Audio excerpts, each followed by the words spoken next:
আমাকে অনেক প্যারেন্টস নোরাকে নিয়ে অনেক কোশ্চেন করেন। নোরা কত বছর বয়সে কথা বলেছে, একটা জিনিস শেখাতে তার কতদিন লাগে, তার লার্নিং জার্নি, এইসব নানা ধরনের প্রশ্ন। আই অ্যাপ্রিসিয়েট, বাট আমি আপনাদেরকে একটা কথা বলতে চাইছি, কখনোই একটা অটিস্টিক বাচ্চার সাথে আরেকটা অটিস্টিক বাচ্চার তুলনা করবেন না। Autism is a spectrum. So একটা বাচ্চার সাথে আরেকটা বাচ্চার তুলনা কখনোই করা উচিত না। প্রত্যেকটা বাচ্চার অটিজম ডিফারেন্ট, তাদের ডিফিকাল্টি লেভেল ডিফারেন্ট, আর তারা লার্ন করে তাদের অ্যাবিলিটি অনুযায়ী এবং তাদেরকে আমরা যে অপরচুনিটি দেই সেই পরিমাণ। নোরার পেছনে গত 5 বছর যে পরিমাণ অর্থ বা আমরা আমাদের পরিশ্রম দিয়েছি, একটা সুস্থ বাচ্চা হলে এতদিনে পিএইচডি করে ফেলতে পারতো।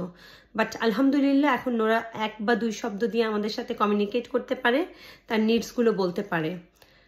সো তুলনা যখন করবেন তখন আপনি একটা মিসকনসেপশনে ভুগবেন। আপনি ভাববেন যে ওকে, নোরা 6 বছরের কথা বলেছে, আমার বাচ্চার তো এখনো 4 বছর, কেন আমার বাচ্চা কথা বলছে না, বা আমার বাচ্চার হয়তো কথা বলার আরো টাইম আছে। সো আমি বলবো তুলনা না করে আপনি আপনার জায়গা থেকে আপনার বাচ্চার ধরন অনুযায়ী আপনি চেষ্টা শুরু করুন। কারণ অটিস্টিক বাচ্চা একজনের সাথে আরেকজনের তুলনা করাটা খুব খুব ভুল কনসেপ্ট, এটা কখনোই করা উচিত না।